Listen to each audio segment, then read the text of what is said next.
Hello everyone, তোমরা সবাই কেমন আছো? আশা করি সবাই খুব ভালো আছে, আমরাও ভালো আছি। তো দেখো, আজ সকাল সকাল আমরা মাম্মামকে নিয়ে বেরিয়ে পড়েছি। মাম্মামের আজকে 9 মান্থের একটা ভ্যাকসিন রয়েছে, তো সেটাই করাতে আমরা যাচ্ছি।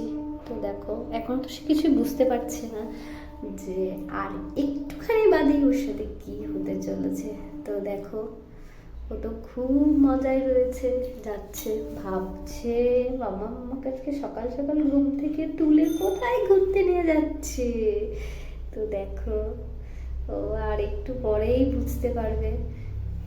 দেখো, তো দেখতে দেখতে দেখো আমরা স্টেশনে চলে এসেছি। আমরা রানাঘাট স্টেশনে এসেছি, কারণ রানাঘাট থেকে ট্রেনে উঠলে রানাঘাট লোকালটা ধরলে একটু ফাঁকা থাকবে, তার জন্যে।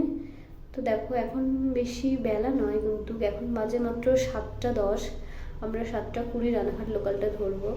তো দেখো, এখনই এত রোদ গরম, বাবা এইটুখানি যেতেই আমরা নাজেহাল হয়ে গেছিলো।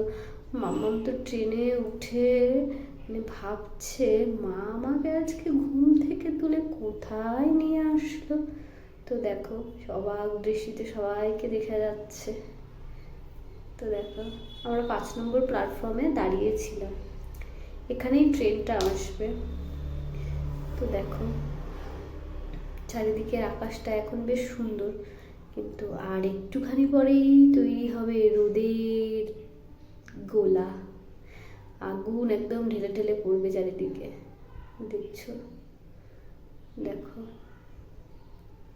মাম্মা ট্রেন থেকে নেমে একটুখানি ঘুমিয়ে পড়েছিল আজকে, কারণ অনেক সকালে উঠেছে। তো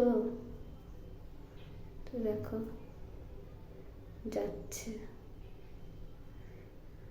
আমাদের বাড়ি, আমার শ্বশুরবাড়ি হচ্ছে স্টেশনের ওই পারটা, আমরা এই পারটায় নেমেছি। তখন আমরা লাইন ক্রস করে দেখো, এখানে আমাদের স্টেশনে আছে বড় ঠাকুরের মন্দির। তো দেখো, ট্রেনটা চলে গেল। এই দেখো, এটা হচ্ছে আমার শ্বশুরবাড়ি। তো চলে এসেছি। দেখো, এটা আমার রান্নাঘর। তোমরা ভাবছো রান্নাঘর তো এসব সব ঢাকা কেন?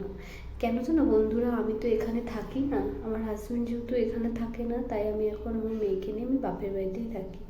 তো দেখো, আমার রান্নাঘর থেকে বাইরের দৃশ্যটা কত সুন্দর দেখা যাচ্ছে। এই দেখো, এখানে সব ঘরগুলোই বন্ধ থাকে, যেহেতু থাকি না, যে বললাম। দেখো, আমরা একটা নতুন খাট বানিয়েছি কদিন আগে, মেয়ে হওয়ার কিছুদিন পরে। দেখো, সেটাকে এখন ঢেকে রেখে গেছি, কারণ নাহলে ধুলো পড়ে যাবে, যেহেতু এখানে থাকা হয় না আমাদের। তো দেখো, আমরা আবার বাড়ি যাওয়ার পথে রওনা দিয়েছি, কারণ মাঝখানে আমি মেয়ের ভ্যাকসিনেশনের ওখানে যাইনি।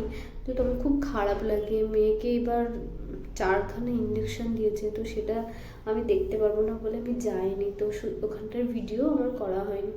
তো দেখো, এখন আমরা বাড়ি যাব। এখন বাজে ঘড়িতে ওই 10টা 10-15 নাগাদ। তো দেখো, এখানে একটা দাদাকে দেখে ও সমানে দাদা দাদা করে ডেকেই যাচ্ছে, কিন্তু দাদাটা তো ওকে চেনে না, তাই ওর দিকে অতটা তাকাচ্ছেও না।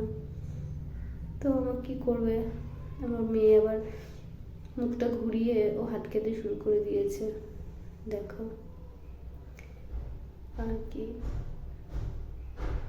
তো বন্ধুরা, তোমরা সবাই জানিও আজকে আমার ব্লগটা তোমাদের কেমন লাগলো। যদি ভালো লেগে থাকে, please do like, share and subscriber my channel.